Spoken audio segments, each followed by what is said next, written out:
Hello everyone, welcome to the grow pharma. तो हमारी pharmacology की classification and mechanism of action series जो चल रही है, आज ही होने वाला है उसका लेक्चर नंबर 7, जिसमें हम लोग बात करेंगे एंटी माइक्रोबियल ड्रग्स के पार्ट 2 के बारे में।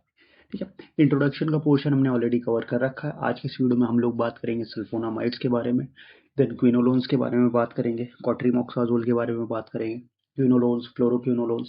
आफ्टर दैट हम बात करेंगे बीटा लैक्टम रिंग पे काम करने वाले जो भी एंटीबायोटिक्स हैं, लाइक पेनिसिलिन हो गया, बीटा लैक्टमेज इनहिबिटर्स हो गया। सारी चीज़ों के बारे में आज के इस वीडियो में हम लोग बात करेंगे।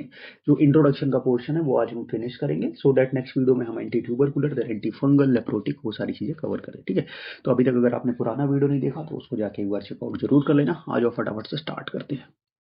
तो सबसे पहले क्या क्या है, सल्फोनामाइड, क्विनोलोन्स, पेनिसिलिन, बाकी सारी चीजें भी होंगी, डोंट वरी अबाउट दैट। चलो सबसे पहले बात करते हैं सल्फोनामाइड्स के बारे में। ठीक है, सल्फोनामाइड्स में क्या होता है, first discovered anti microbial agent है, इफेक्टिव अगेंस्ट पायरोजेनिक बैक्टीरिया। अब देखो यहाँ पे मैंने इसके आगे 2024 लिखा, तो उसका मतलब ये नहीं था कि 2024 में डिस्कवर हुआ है। इसका मतलब ये है कि 2024 में इससे क्वेश्चन पूछा गया था कि फर्स्ट डिस्कवर जो है वो कौन सा है। तो फर्स्ट डिस्कवर जो है अपने पास है वो है सल्फोनामाइड, और ये किसके अगेंस्ट में इफेक्टिव होता है, पायरोजेनिक बैक्टीरिया के अगेंस्ट में इफेक्टिव होता है। ओके, समझ गए बात को। चलो नेक्स्ट आगे बात करते हैं हम लोग। ये बैक्टीरियोस्टैटिक इन नेचर है। हमने पहले लेक्चर में ही दो टाइप्स के बारे में बात कर लिया था, बैक्टीरियोस्टैटिक एंड बैक्टीरिसाइडल। स्टैटिक जो ग्रोथ को रोक देते हैं, साइडल जो कंप्लीटली किल कर देते हैं। तो ये बैक्टीरियोस्टैटिक नेचर का है। Acting by inhibiting the folate synthetase enzyme. अब इसका मैकेनिज्म ऑफ एक्शन क्या है, सिंपल सा मैकेनिज्म ऑफ एक्शन है कि जो फोलेट सिंथेटेज एंजाइम है उसको इनहिबिट करके काम करता है। अब फोलेट सिंथेटेज का काम क्या है बैक्टीरिया में, तो उसको फटाफट से एक बार हम मैकेनिज्म समझ लेते हैं। बैक्टीरिया में सबसे पहले तीन चीजें मिलती हैं। एक होता है आपका पाबा, देन आपका होता है दूसरा ग्लूटामेट, और थर्ड आपका होता है टेरिडीन। ठीक है, पापा, ग्लूटामेट और टेरिडीन, ये तीनों मिलके, टेरिडीन है DINE लास्ट में। ठीक है, तीनों मिलके ये फोलेट सिंथेटेज की मदद से बनाते क्या है, डाई हाइड्रो फोलिक एसिड। ठीक है, यहाँ पे फोलेट सिंथेटेज एंजाइम काम करता है, dihydrofolic acid. Then folate reductase enzyme जो है वो काम करके बना देता है tetrahydrofolic acid, that is THFA। और ये THFA जाके बैक्टीरिया में क्या बनाते हैं, DNA एंड RNA बनाते हैं। ठीक है, तो यहाँ पे जो हमारा सल्फोनामाइड है वो किसको इनहिबिट कर देगा, यहाँ पे जो एंजाइम काम करता है फोलेट सिंथेटेज, इसको इनहिबिट कर देगा आपका सल्फोनामाइड। और यहाँ पे जो एंजाइम काम करता है फोलेट रिडक्टेज, इसको इनहिबिट करने का काम करता है कॉट्रीमॉक्साजोल। समझ गया बात को। तो ये होता है इनका mechanism of action, so that जब ये THFA that is tetrahydrofolic acid का फॉर्मेशन नहीं होगा तो DNA एंड RNA का भी फॉर्मेशन नहीं होगा। सिंपल सी बात है, बैक्टीरिया मर जाएगा। चलो अब इसकी क्लासिफिकेशन की बात कर लें, जो सबसे इंपॉर्टेंट है। क्लासिफिकेशन की अगर हम बात करें तो सबसे पहले शॉर्ट एक्टिंग में एक ड्रग आती है, सल्फा डायाजीन। ठीक है, इंटरमीडिएट एक्टिंग में दो ड्रग आती है, सल्फा मेथॉक्साजोल, सल्फा मॉक्साजोल। और लॉन्ग एक्टिंग में आती है आपकी सल्फा डॉक्सिन, सल्फा मेथोपायरिडीन। अब कुछ स्पेशल ड्रग्स भी आती है स्पेशल पर्पज के लिए यूज करने वाली। आपका सल्फा एसिटामाइड हो गया जो आपकी ऑक्यूलर टॉक्सिसिटी में यूज किया जाता है। देन आपका सल्फा सैलाजिन हो गया जो रूमेटाइड अर्थराइटिस में यूज होता है। देन आपका अल्सरेटिव कोलाइटिस में यूज होता है। देन आपका सल्फाजिन मेफेनाइड भी हो गया। तो ये सारी ड्रग्स भी हैं। अभी इनका हम लोग यूज आगे देख लेंगे कि कैसे कैसे इनको यूज किया जाता है। ठीक है, चलो तो नेक्स्ट अगर हम बात करते हैं तो इनको यूज करने का, जो ड्रग्स का जो यूज है उसके बारे में हम बात कर लेते हैं। सबसे पहले क्या इंपॉर्टेंट है कि सल्फा डायाजीन जो है वो मेनिंजाइटिस में प्रेफर की जाती है। सल्फा मॉक्साजोल जो है UTI, that is urinary tract infection के लिए यूज किया जाता है। सल्फा डॉक्सिन प्लस पैरामिथामिन का कॉम्बिनेशन अगर हम देंगे तो मलेरिया के लिए यूजफुल है। सल्फा डायाजीन एंड पैरामिथामिन का कॉम्बिनेशन अगर हम देंगे तो टॉक्सोप्लाज्मोसिस के लिए यूजफुल है। सल्फा सैलाजिन अल्सरेटिव कोलाइटिस के लिए ट्रीटमेंट में यूज किया जाता है। सल्फा एसिटामाइड ऑक्यूलर इन्फेक्शन के ट्रीटमेंट में यूज किया जाता है। मैफेनाइड एंड सिल्वर सल्फा डायाजीन मिलके क्या होता है, बर्न्स के ट्रीटमेंट में यूज करते हैं। ठीक है, तो ये इंपॉर्टेंट है, इसको अच्छे से आप लोग याद रख लेना कि क्या क्या इसमें होता है। ठीक है, तो ये हमारे पास थी सल्फा सलाजिन के बारे में बात। अब इसके कुछ इफेक्ट्स देख लेते हैं हम लोग कि क्या सल्फा सलाजिन जो है, जो हमारा एडवर्स इफेक्ट जो है वो कॉज करती है सल्फा सलाजिन। ठीक है, चलो आ जाओ फटाफट से स्पेशल फीचर्स। तो क्या क्या इफेक्ट्स हैं इसके ना, not adverse effects, effects of sulphonamide. सबसे पहले स्टीवन जॉनसन सिंड्रोम में यूज हो सकता है हमारा। Then urine precipitation, third one is a large spectrum है। देन ये फोलिक एसिड सिंथेसिस ब्लॉकर है, हमने बता दिया। देन आपका analogues of PABA, PABA is हमारा पैरा अमीनो बेंजोइक एसिड। ठीक है, पाबा क्या होता है कि हमारा पाबा में क्या होता है कि पस जो होता है उसमें पापा ज़्यादा होता है, तो उसकी वजह से जो होता है कि इसकी जो है सॉल्युबिलिटी डिक्रीज हो जाती है सल्फोनामाइड की, जिसमें एसिडिक यूरिन में। ठीक है, तो इसीलिए हमारा क्रिस्टल यूरिया हमें एक एडवर्स इफेक्ट देखने को मिलता है। ठीक है। बाकी इसका जो यूज है ये समझ गए। और फोलिक एसिड की सिंथेसिस को ये इनहिबिट करता है। इसकी वजह से क्या हो सकता है, एनीमिया हो सकता है, because folic acid is taken through blood in food in humans, because humans में फोलिक एसिड फूड के थ्रू लेता है, तो यहाँ पे एनीमिया कॉज कर सकता है। ठीक है, चलो नेक्स्ट आगे बढ़ते हैं। Next mechanism of action and resistance. अब यहाँ पे देखो, हमें पता है कि बैक्टीरियाज में सबसे ज्यादा एक प्रॉब्लम होती है किसकी, रेजिस्टेंस डेवलप हो जाता है हर एंटीमाइक्रोबियल के एजेंट्स के उसके उसमें क्या होता है कि रेजिस्टेंस डेवलप हो जाता है। तो अब उसका रेजिस्टेंस कैसे, क्या क्या मैकेनिज्म होते हैं रेजिस्टेंस के, वो हम लोग समझ लेते हैं कि किस किस तरीके से रेजिस्टेंस डेवलप हो सकता है। सबसे पहला तरीका होता है कि major mechanism of antibiotic action का, सबसे पहले inhibit the cell wall synthesis. Cell wall synthesis mechanism of action, okay okay okay okay okay, nucleic acid synthesis, just give me a second. I think नहीं नहीं नहीं नहीं, okay okay, नहीं ये तो स्लाइड शायद चेंज हो गई, मैं आपको बता देता हूँ, छोड़ो उसको, छोड़ो ठीक है। सबसे पहला कि इसमें सल्फोनामाइड में रेजिस्टेंस कैसे होता है, सबसे पहला जो है, क्योंकि ये more amount of PABA, more amount of PABA का प्रोडक्शन होगा। ठीक है, पाबा का है ज्यादा प्रोडक्शन होगा। दूसरा कि जो फोलेट सिंथेटेज एंजाइम है, ठीक है, फोलेट सिंथेटेज जिसको ये इनहिबिट कर रहा है, ठीक है, उसके लिए क्या हो जाएगा, उसकी एफिनिटी कम हो जाएगी, डिक्रीजेस एफिनिटी। फोलेट सिंथेटेज की जो एफिनिटी है सल्फोनामाइड के लिए, वो क्या हो जाएगी, डिक्रीज हो जाएगी। Then efflux of drug by bacteria, efflux of drug by bacteria, bacteria क्या करेगी, ड्रग को इफ्लक्स कर देगी, बॉडी से बाहर निकाल देगी। दूसरा जो सबसे मेजर मैकेनिज्म है वो क्या है, adopt an alternative pathway, alternative pathway in folate metabolism.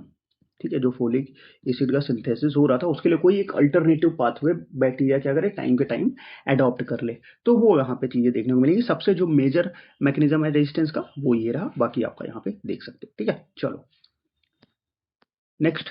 तो ये बात हो गई हमारे पास किस पे, सल्फोनामाइड के बारे में। अब सल्फोनामाइड के बारे में ही आगे हम बात करते हैं, इससे रिलेटेड एक और ड्रग है क्वाट्रीमॉक्साजोल। ठीक है, अब क्वाट्रीमॉक्साजोल का क्या काम करता है, क्वाट्रीमॉक्साजोल है हमारा ट्रैवलर्स डायरिया के लिए आपका ड्रग ऑफ चॉइस होती है। कौन सी, क्वाट्रीमॉक्साजोल हमारी ड्रग ऑफ चॉइस होती है ट्रैवलर्स डायरिया के लिए।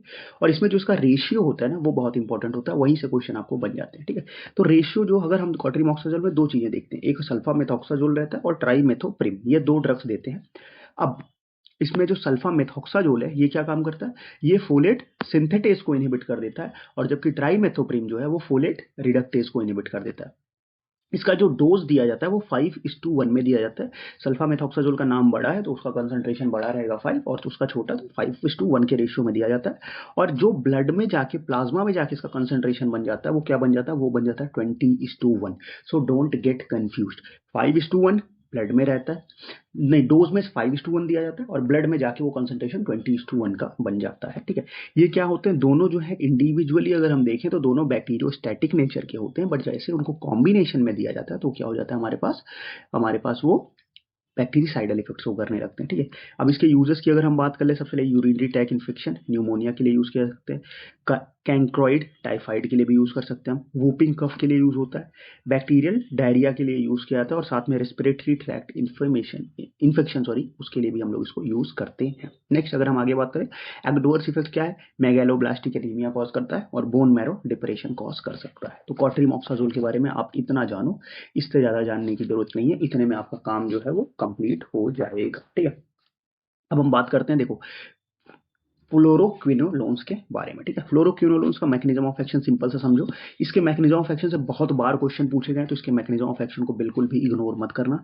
दो तरीके से काम करता है। पहला मैकेनिज्म ऑफ एक्शन है कि ये क्या करता है, ग्राम निगेटिव बैक्टीरिया में डीएनए गायरेज को इनहिबिट करता है, और ग्राम पॉजिटिव बैक्टीरिया में टोपो आइसोमेरेज 4 को इनहिबिट करता है। ठीक है, तो दोनों में कंफ्यूजन नहीं होना है, पॉजिटिव मतलब टोपो आइसोमेरेज 4 इनहिबिटर, और निगेटिव बैक्टीरिया है तो डीएनए गायरेज इनहिबिट करेगा। और जब डीएनए गायरेज का इनहिबिशन होगा ग्राम नेगेटिव बैक्टीरिया में, तो हमें क्या देखने को मिलेगा, जो nicking formation of negative supercoil and resealing of DNA strand है, उसका क्या हो जाएगा, वो हमारे पास नहीं हो पाएगा। निकिंग का क्या मतलब होता है, जो डीएनए स्ट्रैंड में कटिंग होता है उसको निकिंग बोलते हैं, और जो सीलिंग का इफेक्ट है वो हमारा मतलब उसको ज्वाइन जो होता है उसको सीलिंग का इफेक्ट बोलते हैं। ठीक है, और अगर वो पॉजिटिव बैक्टीरिया से इनहिबिट कर देगा टोपोइसोमेरेज 4, तो वहां क्या देखने को मिलेगा, separation of daughter DNA strand following the DNA replication. जब वहां पे जो डीएनए रेप्लिकेशन के टाइम पे क्या होता है कि जो डॉटर डीएनए स्ट्रैंड है उसका सेपरेशन आउट, बट क्या हो जाएगा यहाँ पे वो सेपरेट आउट नहीं हो पाएगा, तो डीएनए रेप्लिकेशन कंप्लीट नहीं होगा।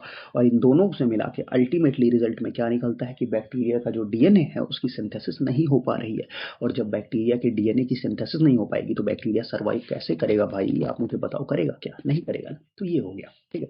अब इसका क्लासिफिकेशन बहुत इंपॉर्टेंट है, क्लासिफिकेशन फटाफट से देख लेते हैं, उसके बाद आगे बढ़ जाएंगे हम लोग। क्लासिफिकेशन देखो, सबसे पहले फर्स्ट जनरेशन।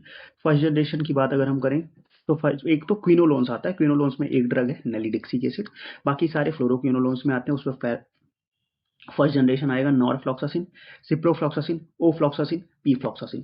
सेकंड जनरेशन में levofloxacin, lomefloxacin, gemifloxacin, trovafloxacin, sparfloxacin, gati, tema और मॉक्सीफ्लॉक्सासिन, ये आपका आ जाएंगे, ठीक है।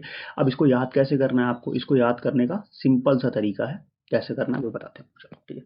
सबसे पहले आप बात करते हैं तो फर्स्ट जनरेशन की अगर हम बात कर ले तो 4 ऐसी ड्रग हैं जो फर्स्ट जनरेशन में आएंगी, और नेलिडिक्सिक एसिड तो आपका क्विनोलोन्स में चला गया, बाकी सारे जो हैं वो किस में आ जाएंगे आपको, बाकी सारे आपके किस में चले जाएंगे, सेकंड जनरेशन में। तो इन चारों को याद कर लो, इनका ट्रिक क्या है, एनसीओपी। एन मतलब नॉरफ्लॉक्सासिन, सी मतलब सिप्रोफ्लॉक्सासिन, ओफ्लॉक्सासिन और पीफ्लॉक्सासिन, एनसीओपी। सिंपल सी बात है। अगर एनसीओपी में आपको नहीं याद हो रहा है तो एक दूसरी ट्रिक देख लो। दूसरी ट्रिक का क्या है, first new flower plant of Cipla. Cipla ने क्या किया कि अपना पहला नया फ्लावर प्लांट ओपन किया है। तो कौन कौन सा है वो, एन मतलब नॉरफ्लॉक्सासिन, फ्लावर मतलब फ्लोरोक्विनोलोन्स का क्लासिफिकेशन है, फर्स्ट जनरेशन है, प्लांट मतलब पीफ्लॉक्सासिन, और ओ मतलब ओफ्लॉक्सासिन, और सिप्ला मतलब सिप्रोफ्लॉक्सासिन। तो दोनों में से कोई भी एक निमोनिक से आप याद कर लो, और जो बची हुई फ्लॉक्सासिन क्लास की ड्रग हो जाएगी वो किस में चली जाएगी, वो आपकी सेकंड जनरेशन में चली जाएगी, खत्म बात। अब सेकंड जनरेशन में 2 क्लासिफिकेशन बहुत इंपॉर्टेंट है। एक है कि हर्ट डैमेज, 3 ऐसी ड्रग है जो हर्ट डैमेज करती है। एलएमजी जो आपकी हर्ट है, एलएमजी क्या करती है, आपका हर्ट डैमेज करती है। और दूसरा जो आता है जीएसएम, जी मतलब आपका गेटिफ्लॉक्सासिन, स्परफ्लॉक्सासिन और मॉक्सीफ्लॉक्सासिन, ये क्या करती हैं आपकी, ये आपका क्यूटी इंटरवल प्रोलॉन्गेशन कॉज करती है, ठीक है। तो ये तीनों के बारे में आपको पता होना चाहिए इसके बारे में, ठीक है। अब कुछ और इंपॉर्टेंट पॉइंट्स मैं आपको बता दे रहा हूँ जो आपको नोट कर लेना। इसमें से जो लीवोफ्लॉक्सासिन है इसकी सब बायो अवेलेबिलिटी सबसे ज्यादा होती है, अराउंड ऑलमोस्ट 100% के अराउंड इसकी बायो अवेलेबिलिटी होती है, ठीक है। देन अगर हम बात करते हैं और उसके बाद नॉरफ्लॉक्सासिन की जो बायो अवेलेबिलिटी होती है वो सबसे लोवेस्ट होती है, ठीक है। एनसीओपी में नॉर शायद पीछे था ना हमारा, wait a minute, just give me a second, हाँ ना, नॉरफ्लॉक्सासिन की बायो अवेलेबिलिटी सबसे लोएस्ट होती है। और जो हमारे पास पी फ्लॉक्सासिन है इसकी सबसे ज्यादा हाईएस्ट फर्स्ट पास मेटाबॉलिज्म किसकी होती है, पी फ्लॉक्सासिन की, ठीक है। तो 3-4 चीजें यहाँ पे याद रख लो, norfloxacin least bioavailability, levofloxacin highest bioavailability, pefloxacin highest first pass metabolism, ठीक है। तो ये इतनी चीजें आपको पता होनी चाहिए, ओके। चलो नेक्स्ट, अब हम बात करेंगे बीटा लैक्टम एंटीबायोटिक्स के बारे में, ठीक है। तो बीटा लैक्टम एंटीबायोटिक्स में सबसे पहले आता है पेनिसिलिन, दूसरा आता है आपके पास बीटा लैक्टमेज इनहिबिटर, तीसरा आता है आपके पास सेफेलोस्पोरिन, चौथा आता है मोनोबैक्टम, और पांचवा आता है आपके पास कार्बापेनॉम्स। ये सारी क्लासेस आपके पास आती हैं बीटा लैक्टम एंटीबायोटिक्स में, ठीक है। अब जो सारी ये बीटा लैक्टम एंटीबायोटिक्स होती है इनके बारे में कुछ चीजें कॉमन है जो मैं आपको बता दूं। सबसे पहला है कि इनके स्ट्रक्चर में एक बीटा लैक्टम रिंग प्रेजेंट होती है, और बीटा लैक्टम रिंग होती क्या है, कुछ नहीं होता, नाइट्रोजन है और यहाँ पे ये डबल बॉन्ड के साथ ऑक्सीजन जुड़ा है, इधर ये हाइड्रोजन जुड़ा है, ये है बीटा लैक्टम रिंग। आप इन सारे एंटीबायोटिक्स के स्ट्रक्चर में एक बीटा लैक्टम रिंग देखोगे।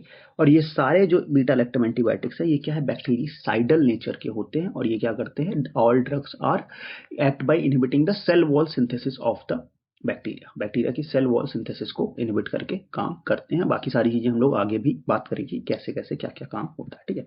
तो चले सबसे पहले स्टार्ट करते हैं बीटा लैक्टम एंटीबायोटिक्स में। सबसे पहला क्लास है वो कौन सा है, वो है आपके पास पेनिसिलिन, ठीक है। पेनिसिलिन, पेनिसिलिन को किसने डिस्कवर किया था, पेनिसिलिन को हमारा डिस्कवर किया था अलेक्जेंडर फ्लेमिंग साहब ने। कब डिस्कवर किया था, 1941 में, ठीक है। और ये फर्स्ट एंटीबायोटिक थी जो क्लिनिकली 1941 में डिस्कवर की गई थी, ठीक है। नेचुरल पेनिसिलिन जो होती है वो डेक्स्ट्रो रोटेटरी होती है, और हमारे पास पेनिसिलिन जी जो है वो ड्रग ऑफ चॉइस है किसके लिए, न्यूरोसिफेलिस के लिए, ठीक है। और नेचुरल पेनिसिलिन का अगर हम बायोसिंथेटिक प्रिकर्सर की बात करें तो क्या है, वैलिन जो है वो नेचुरल पेनिसिलिन का बायोसिंथेटिक प्रिकर्सर है, तो इसको नोट कर, ठीक है। बाकी इसका मैकेनिज्म ऑफ एक्शन सिंपल सा है, ज्यादा कुछ परेशान कॉम्प्लिकेटेड नहीं है।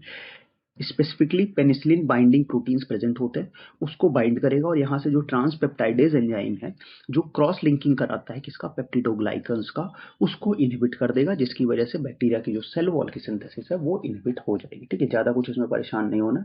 ठीक है, क्या करना है कि हमारा बाइंड करेगा स्पेसिफिकली पेनिसिलिन बाइंडिंग प्रोटीन से, देन इनहिबिट करेगा ट्रांसपेप्टाइडेज enzyme responsible for cross linking of peptidoglycan, और उसकी वजह से सेल वॉल की जो सिंथेसिस है वो इनहिबिट हो जाएगी। बैक्टीरियल सेल वॉल सिंथेसिस का काम, इनहिबिटर का काम करते हैं हमारे पास पेनिसिलिन। ठीक है, अब अगर मेन हम बात करते हैं पेनिसिलिन की क्लासिफिकेशन की, जो सबसे ज्यादा इंपॉर्टेंट है, तो सबसे पहला है क्लासिफिकेशन की। अगर हम बात करें तो नेचुरल पेनिसिलिन में एक क्लास आती है आपकी पेनिसिलिन जी, देन उसके बाद आता है आपका मॉडिफाइड पेनिसिलिन में आएगा आपका क्या, बेंजाथिन पेनिसिलिन आ जाएगी। देन उसके बाद अगर हम और आगे बात करते हैं तो सेमी सिंथेटिक पेनिसिलिन क्लास की जो ड्रग्स है, सेमी सिंथेटिक पेनिसिलिन में कौन कौन सी आएगी, सबसे पहला आएगा आपका एसिड रेजिस्टेंस पेनिसिलिन जो कि है आपका फेनॉक्सीमेथाइल पेनिसिलिन, पेनिसिलिन वी। देन आपका पेनिसिलिनेज रेजिस्टेंट, जो पेनिसिलिनेज एंजाइम है जो पेनिसिलिन को ब्रेक डाउन करता है, उनका रेजिस्टेंट पेनिसिलिन में आएगा आपका फ्लॉक्सासिलिन, ऑक्सासिलिन, नेफिसिलिन, डिक्लॉक्सासिलिन। देन आपका आएगा मेथिसिलिन। उसके बाद अगर हम बात करें तो एक्सटेंडेड स्पेक्ट्रम पेनिसिलिन में तीन क्लासेज आ जाती हैं हमारी, एमिनो पेनिसिलिन जिसमें एम्पिसिलिन, एमॉक्सिसिलिन, कार्बोक्सी पेनिसिलिन में कार्बिसिलिन, टिकारसिलिन, यूरिडो पेनिसिलिन में पिप्रासिलिन, मेजलोसिलिन। ठीक है, अब यहाँ पे आप लोगों को बहुत कंफ्यूजन हो रही होगी कि इसको याद कैसे करेंगे, तो हर क्लास का सिंपल सिंपल सा निमोनिक है, साथ साथ में मेरे साथ याद करते जाओ, आपको एंड तक क्लासिफिकेशन याद हो जाएगी। ठीक है, चलो तो इसका हम बात करें तो सबसे पहले एसिड रेजिस्टेंट पेनिसिलिन की अगर हम बात करें तो इसका सिंपल सा एक ट्रिक है, कॉन्डोम। आप कॉन्डोम याद करो, एसिड रेजिस्टेंट पेनिसिलिन आपको याद हो जाएगा। सी मतलब क्लॉक्सासिलिन, ओ मतलब ऑक्सासिलिन, एन मतलब नेफिसिलिन, डी मतलब डाइक्लॉक्सासिलिन और एम मतलब मेथिसिलिन। इतना याद रखो, क्लॉक्सासिलिन, ऑक्सासिलिन, नेफिसिलिन, नेफसिलिन, डाइक्लॉक्सासिलिन और साथ में मेथिसिलिन। ठीक है, नेक्स्ट आता है आपके पास क्या, यूरिडो पेनिसिलिन। यूरिडो पेनिसिलिन का आप सिंपल से याद रखो कि आप यूरिन ऐसे ओपन में तो करना नहीं चाहिए, यूरिन कहाँ करना चाहिए, एक वॉशरूम में पाइप, अंदर अ पाइप, सो दैट ये प्रॉपरली डिस्चार्ज हो जाए। तो पाइप में यूरिन के मजे, पाइप मतलब पिप्रेसिलिन, यूरिन मतलब यूरिडो पेनिसिलिन और मजे मतलब मेजलोसिलिन। सिंपल सी बात है, मेजलोसिलिन दो ड्रग हैं इसमें, आप आराम से याद रख सकते हो। नेक्स्ट आगे बढ़ते हैं हम लोग, एमिनो पेनिसिलिन है अपना। एमिनो पेनिसिलिन में क्या आएगा, अमन अपने भाई को मासी के घर छोड़ के आ गया, अमन ने अपने भाई को मासी के घर छोड़ा, तो अमन मतलब एमिनो पेनिसिलिन, भाई अपने मतलब एम्पिसिलिन, भाई मतलब बिकम्पिसिलिन और मासी मतलब आपका एमॉक्सिसिलिन। ठीक है, मोक्सी मौसी एमॉक्सी, बस याद कर लो। नेक्स्ट आता है आपके पास कार्बोक्सी पेनिसिलिन। इसके लिए सिंपल सा ट्रिक है कि अगर आप बाहर जा रहे हो, कार में क्या अच्छा लगेगा, चिकन टिक्का बनाओ। जो वेज वाले हैं वो थोड़ा सा यहाँ पे नाराज हो जाएंगे, बट भाई कोई बात नहीं, तुम लिखने के लिए चिकन टिक्का बना लो, खाने के लिए तुम पनीर टिक्का बना लेना। ओके, ऐसे लड़ाई नहीं करनी। ठीक है, चलो तो कार मतलब आपका कार्बोक्सी पेनिसिलिन, चिकन मतलब कार्बिसिलिन, टिक्का मतलब टिकारसिलिन। ठीक है, सिंपल सी बात है, इतना याद रखो, आपका काम खत्म। बहुत ज्यादा परेशान नहीं होना चाहिए ना इसमें। देखो अब यहाँ पे दो तीन चीजें मैं आपको बता दूं कि यहाँ पे जो एमॉक्सिसिलिन है, ठीक है, एमॉक्सिसिलिन है वो क्या है, amoxicillin is a congener of ampicillin. ठीक है, what a congener of ampicillin.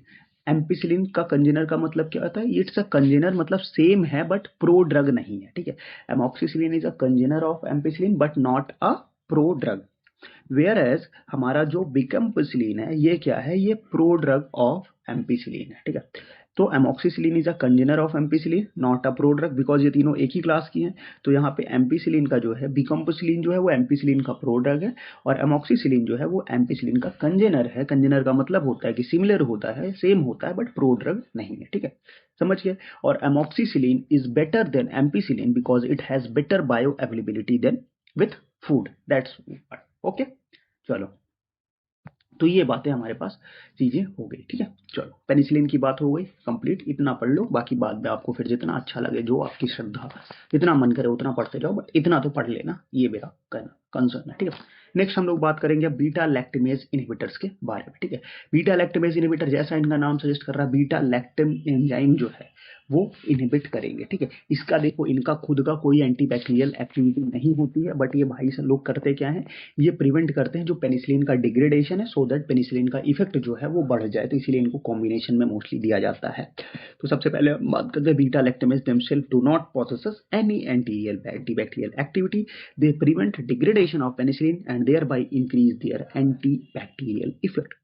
Clavulanic acid सबसे पहले इसको सुसाइड इनहिबिटर भी बोला जाता है because it destroys itself after binding to enzyme. Enzyme से बाइंड करने के बाद ये भाई साहब खुद को ही डिस्ट्रॉय कर लेते हैं, इसीलिए इसको सुसाइड इनहिबिटर बोलते हैं। और साथ में इनको हम लोग एक और दूसरे नाम से भी जानते हैं भाई साहब, वो नाम बहुत इंपॉर्टेंट है। वो नाम क्या है इनका? वो नाम है प्रोग्रेसिव इनहिबिटर।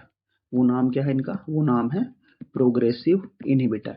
और प्रोग्रेसिव इनहिबिटर इनको क्यों बोलते हैं? क्योंकि इनका जो इनहिबिशन है वो टाइम के साथ बढ़ता जाता है। ये वाइन की तरह, जितना पुराना उतना अच्छा, मतलब बहुत पुराना नहीं कि खराब ही हो जाए, बट टाइम के साथ इनका इनहिबिशन जो है वो बढ़ता जाता है। ठीक है, सिंपल सी बात है, इसलिए इनको प्रोग्रेसिव इनहिबिटर भी बोलते हैं। नेक्स्ट अगर हम आगे बात करें तो sulbactam related chemically as well as in activity with clavulanic acid के साथ रिलेट होता है और ये semi synthetic beta lactamase inhibitor है।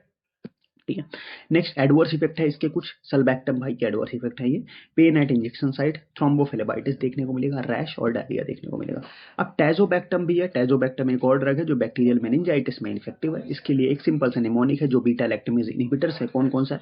Cars on TV. सी मतलब क्लेवलिनिक एसिड, ए मतलब एविबैक्टम, आर मतलब रिलेबैक्टम, सल्बैक्टम, टैजोबैक्टम, वैब्रोबैक्टम। सारे बैक्टम क्लास के भाई लोग यहाँ पे अपने आ जाएंगे। ठीक है, अब ये ड्रग जो है वो कॉम्बिनेशन में दिए जाते हैं, तो वो कॉम्बिनेशन जो है उनको आप लोग थोड़ा सा देख लो एक बार कि कॉम्बिनेशन कौन कौन से हैं जो दिए जाते हैं। सबसे पहले जो है वो दिया जाता है एक कॉम्बिनेशन एमॉक्सिसिलिन, ठीक है, और साथ में क्लेवलिनिक एसिड का कॉम्बिनेशन दिया जाता है।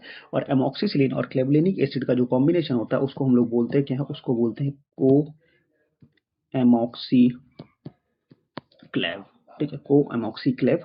और ये गोनोरिया के लिए ड्रग ऑफ चॉइस होता है, गोनोरिया के लिए। ठीक है, दूसरा एम्पिसिलिन के साथ किसको दिया जाता है? एम्पिसिलिन प्लस सल्बैक्टम दिया जाता है। ठीक है, एम्पिसिलिन प्लस सल्बैक्टम साथ में दिया जाता है और इसको हम लोग बोलते क्या है? इसको हम लोग बोलते हैं सल्टामिसिन। ठीक है, सल्टामिसिन, एम्पिसिलिन प्लस सल्बैक्टम। अब टैजोबैक्टम भाई साहब जो है वो किनके साथ दिए जाएंगे? टैजोबैक्टम दिए जाते हैं पिप्रासिलिन के साथ। ओके, चलो नेक्स्ट। तो ये बात थी बीटा लैक्टमेज इनहिबिटर्स के बारे में, सिंपल सी बात थी, ज्यादा इसमें परेशान नहीं होना। जितना परेशान होगे उतना आप परेशान रहोगे। ठीक है, चलो अब हम बात करेंगे किसके बारे में? बीटा लैक्टमेज इनहिबिटर हो गया, क्लोरमफेनिकॉल्स के बारे में, सॉरी सिफेलोस्पोरिन, सॉरी उसके बाद क्लोरमफेनिकॉल आएगा। सिफेलोस्पोरिन के बारे में बात करते हैं। तो सिफेलोस्पोरिन और beta lactam with 7 amino cephalosporanic acid in nucleus. ठीक है, उसमें इसका जो न्यूक्लियस है उसमें क्या होता है? 7 अमीनो सिफेलोस्पोरोनिक एसिड का न्यूक्लियस होता है इसका। Then inhibit the bacterial wall synthesis and bactericidal nature का होता है। ठीक है, क्लासिफिकेशन की अगर हम बात करें तो फर्स्ट जनरेशन, अब देखो उसमें दो तरीके के होते हैं, ओरल और हमारे पास पेरेंटल। तो फर्स्ट जनरेशन की बात करें तो ओरल जो है अपने पास आएगा सिफेक्सिलिन, सिफेड्रोक्सिल, सिफार्डिन। देन आपका पेरेंटल में आएगा सिफाजोलिन, सिफेलोथिन। देन सेकंड जनरेशन में सिफेक्लोर, सिफ्यूरोक्सिमेक्सिटिल और सिफ्रोजिल। देन सिफ्यूरोक्सिम और सेफोक्सिटिन आ जाएगा आपका।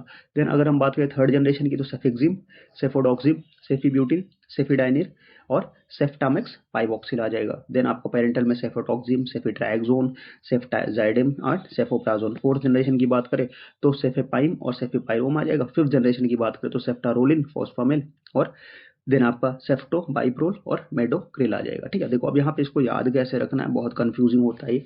तो फर्स्ट जनरेशन सेकंड जनरेशन की बात करें, ठीक है, तो फर्स्ट जनरेशन में आपको सिंपल सा इतना याद रखना है कि जो सेफा है और सेफा, मतलब सेफा और सेफा का क्या मतलब हो गया? जो भी ये सेफा CEFA वाला और CEPH वाला, ये दोनों सेफा फर्स्ट जनरेशन में आएगा। एक एक्सेप्शन है सिफेक्लोर को छोड़ के जो सेकंड जनरेशन में चला गया। ठीक है, तो सारे सेफा आ जाएंगे आपके फर्स्ट जनरेशन में, एक सेफा को छोड़ के जो सेकंड जनरेशन में चला गया। ठीक है, इतना आपको ये याद रखना है। ठीक है, सारे सेफा बट एक सेफा छोड़ के जो सेकंड जनरेशन में चला गया है। समझ के बात को? कोई दिक्कत आपको इसमें? फर्स्ट जनरेशन हो गया। ठीक है, देन आप अगर हम बात करेंगे, फर्स्ट जनरेशन हो गया। सेकंड जनरेशन की अगर हम बात करते हैं तो फर्स्ट जनरेशन में एक सेफा आ गया, बाकी जितने भी। और यहाँ पे फोर्थ और फिफ्थ जनरेशन की अगर हम बात करें तो फोर्थ में क्या होता है? पाई, मतलब आपके पास 4 पाई। पाई जो है वो फोर्थ जनरेशन आएगा, उसमें केवल पेरेंटल है। फिफ्थ जनरेशन की बात करें तो उसमें जो उसका होता है क्या? फिफ्थ जनरेशन में ये रोल, जैसे सेफारोलिन हो गया, देन सेफेप्रोल हो गया, तो ये जो रोल क्लास की ड्रग है ये सेफाजन उसमें आएगा। और ये फॉस्फेट अलग नहीं है, सेफारोलिन फॉसामिल है। ठीक है, एक साथ आएगा आपका सेफारोलिन फॉस्फामिल। ठीक है, देन अगर हम आगे बात करें सेफो बायप्रोल और मेडोक्रेल, ये एक ही साथ है, दोनों ड्रग अलग अलग नहीं है, कॉमा बीच में लग गया तो ये दोनों ड्रग, ये दो ड्रग एक साथ है, ये दो ड्रग एक साथ है। तो इसमें आप देखो तो रोल, ROL, तो फिफ्थ जनरेशन वालों का रोला है, और फोर्थ जनरेशन मतलब पाई, 4 पाई का जो 4 पाया होता है, तो फोर्थ जनरेशन मतलब आपका पाई हो गया। तो इससे आपका fourth and fifth generation class हो गया, उधर से आपका फर्स्ट जनरेशन हो गया। सेकंड जनरेशन में आपकी बात करोगे तो आपका एक सेफाक्लोर सेकंड जनरेशन में आ गया, बाकी सेफ्यूरोक्सिम, सेफोफ्लोजिन, देन सेफ्यूरोक्सिम आपका पेरेंटल में भी है, सेफ्यूरोक्सिम एक्सिटिल है और सेफ्यूरोक्सिम नॉर्मल है, उसको आप देखना, ओरल में एक्सिटिल, यहाँ पे नॉर्मल, और बाकी सेफोटॉक्सिन। दो ड्रग आप याद कर लोगे बिकॉज सेफ्यूरोक्सिम कॉमन हो गया, ये सेफोप्रोजिल और सेफॉक्सिटिन, ये दो ड्रग है, वो आ गया आपका पेरेंटल में, बाकी जो बचा वो आपका थर्ड जनरेशन में आ गया। ठीक है, तो इस तरीके से आप याद रख सकते हो। फर्स्ट जनरेशन मतलब सारे सेफाक्लोर को छोड़ के, सेकंड जनरेशन में आपका सेफ्यूरोक्सिम कॉमन हो गया एक्सिटिल ओरल में, बाकी पेरेंटल में, और दो ड्रग और है, सेफ्रोजिल और सेफॉक्सिटिन, और बाकी जो बचा वो थर्ड जनरेशन में। फोर्थ जनरेशन में जो है वो पाई आ जाएगा, फिफ्थ जनरेशन वालों का रोल आया तो रोल हो जाएगा, सिंपल सी बात है, इतना आप याद रखोगे आपका काम खत्म हो जाएगा। तो इस तरीके से आप याद रखो, बाकी इसमें कुछ बहुत ज़्यादा काम करने की ज़रूरत नहीं है, इतना आपका याद रखोगे तो आपका काम हो जाएगा। इसके अलावा दो क्लासेस और आती हैं इसके बीच में, जो मैं आपको बता देता हूँ फटाफट से। ठीक है, एक छोटी छोटी क्लासेस है, एक क्लास आती है आपके पास कौन सी, एक आती है आपके पास मोनोबैक्टम क्लास। मोनोबैक्टम में क्या होता है, it is a active against gram negative bacteria के अगेंस्ट में होता है, और ग्राम पॉजिटिव अगेंस्ट में कोई इसकी एक्टिविटी नहीं होती है। और इसमें एक ड्रग आती है, वो कौन सी है, वो आती है आपके पास ट्रियो एज ए ट्रियोनम। ठीक है, एजेट्रियोनम, ठीक है, दो ही है, एक मोनोबैक्टम आ जाएगी आपके पास, इसमें ड्रग आएगी एजेट्रियोनम, और इसका जो है वो ग्राम पॉजिटिव, ये ग्राम निगेटिव अगेंस्ट में एक्टिव होता है, ग्राम पॉजिटिव अगेंस्ट में इसकी कोई एक्टिविटी नहीं होती। इतनी चीजें आप याद, दो चीजें याद रखो, आपका काम हो जाएगा। और इनिबिट क्या करता है, ये पेप्टिडोग्लाइकेन की जो सिंथेसिस है, पेप्टिडो ग्लाइकन की जो सिंथेसिस है, उस सिंथेसिस के प्रोसेस को इनहिबिट करता है। ठीक है, पेप्टिडोग्लाइकन की सिंथेसिस के प्रोसेस को ये इनहिबिट करता है। ये हो गई मोनोबैक्टम। एक क्लास और आती है कौन सी, दूसरी जो एक और क्लास आती है वो आती है आपके पास कार्बापेनम। ठीक है, कार्बापेनम की अगर हम बात करें तो ये हम किसको हम लोग लास्ट लाइन एजेंट के नाम से जानते हैं, कार्बापेनम, और ये क्या करता है, सेल वॉल की सिंथेसिस को इनहिबिट करता है। ठीक है, और इसमें जो ड्रग कौन कौन सी आती है, इसमें सारी जो है वो पेनेम क्लास की ड्रग आ जाएंगी, सारी पेनेम आ जाएंगी, लाइक आपका जो है इमीपेनेम इसमें आ जाएगा। ठीक है, इमीपेनेम हो गया, देन आपका मेरोपेनेम हो गया। ठीक है, देन आपका फेरोपेनेम हो गया, इमीपेनेम, मेरोपेनेम, देन आपका फेरोपेनेम हो गया। ठीक है, देन आपका एर्टापेनेम हो गया। तो ये सारे जो पेनेम क्लास की ड्रग है वो इसमें आ जाएंगी।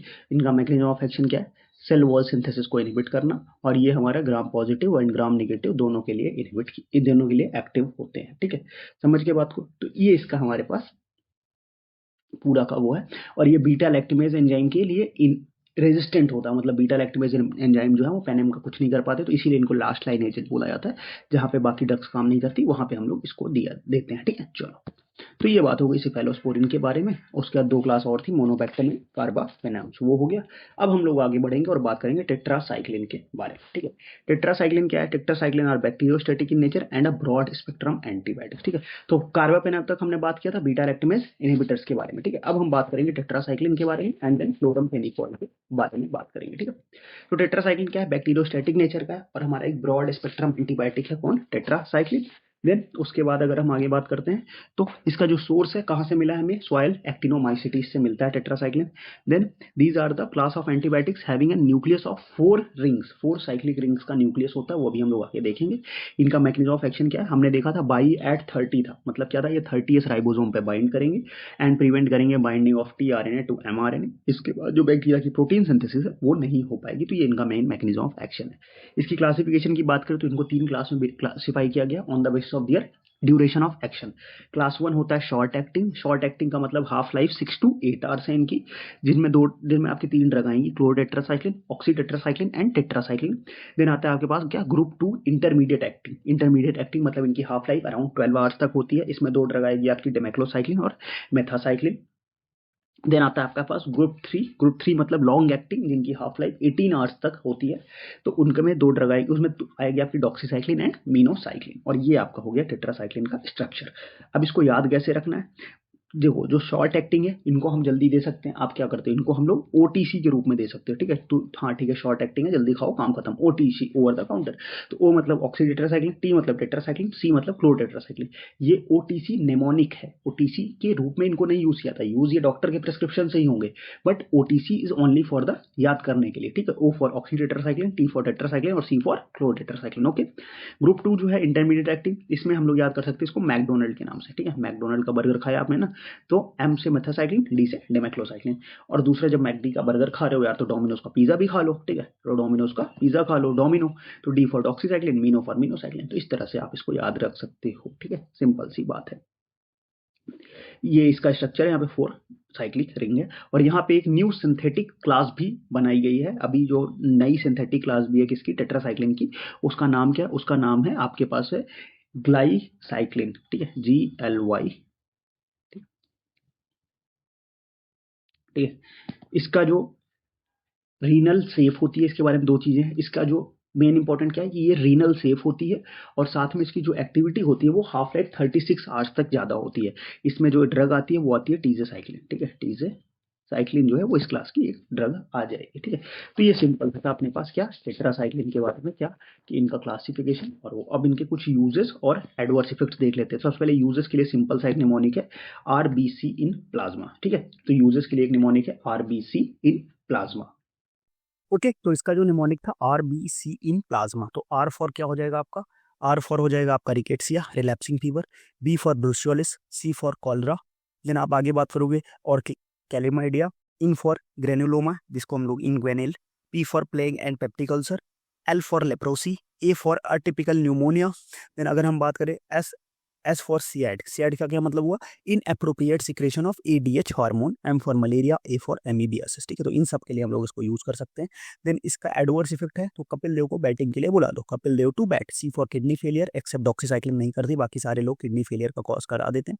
A for anti anabolic effect, P for photosensitivity, I for increase in intracranial pressure, L for liver toxicity that is hepatic necrosis, D for diabetes insipidus, E for expired drug जो है वो फैंगोनी syndrome cause कर सकती है, we vestibular dysfunction, bat मतलब B bone deformation, और T for teratogenic effect देखने को मिलता है टेट्रासाइक्लिन से, ठीक है। तो ये सिंपल से इसका यूज एंड एडवर्स इफेक्ट है, इतना आप याद रखो, आपका काम खत्म हो जाएगा, बहुत ज्यादा परेशान मत हो इसमें, ओके।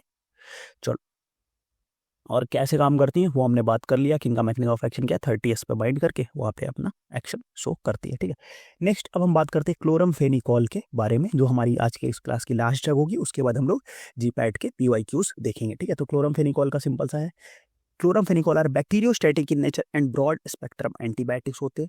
सोर्सेज जो है इसका स्ट्रेप्टोमाइसिस वेनिजुएली, और इसको मैकेनिज्म ऑफ एक्शन है, ये क्या करता है, बाइंड करता है 50S राइबोसोम से, और इनहिबिट करता है peptide bond formation by blocking the peptidyl transferase enzyme को ब्लॉक करके, जिसकी वजह से जो प्रोटीन सिंथेसिस है वो इनहिबिट हो जाता है। मतलब क्या, ये 50MS राइबोसोम से रिवर्सिबली बाइंड करता है, उसके बाद जो पेप्टाइड बॉन्ड का फॉर्मेशन है वो इनहिबिट कर देता है। क्यों, कैसे, पेप्टाइडल ट्रांसफरेज को ब्लॉक करके, इसी वजह से जो प्रोटीन सिंथेसिस है वो इनहिबिट हो जाती है, सिंपल सा बात है। चलो नेक्स्ट,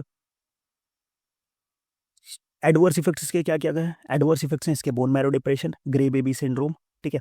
देन अगर हम बात करें तो उसके बाद अगला है hypersensitivity reaction, angioedema, super infection, irritative effect, pain on injection. Uses कहाँ कहाँ यूज हो सकते हैं, इंट्राओकुलर इन्फेक्शन में यूज कर सकते हैं हम, ईयर इन्फेक्शन में यूज कर सकते हैं, देन आपका टाइफाइड फीवर में, बैक्टीरियल मेनिंजाइटिस में, और ब्रूशियोलोसिस में इसको यूज कर सकते हैं। ये इसका आपका एडवर्स, इसका दो देखने को मिलेगा आपका क्या स्ट्रक्चर।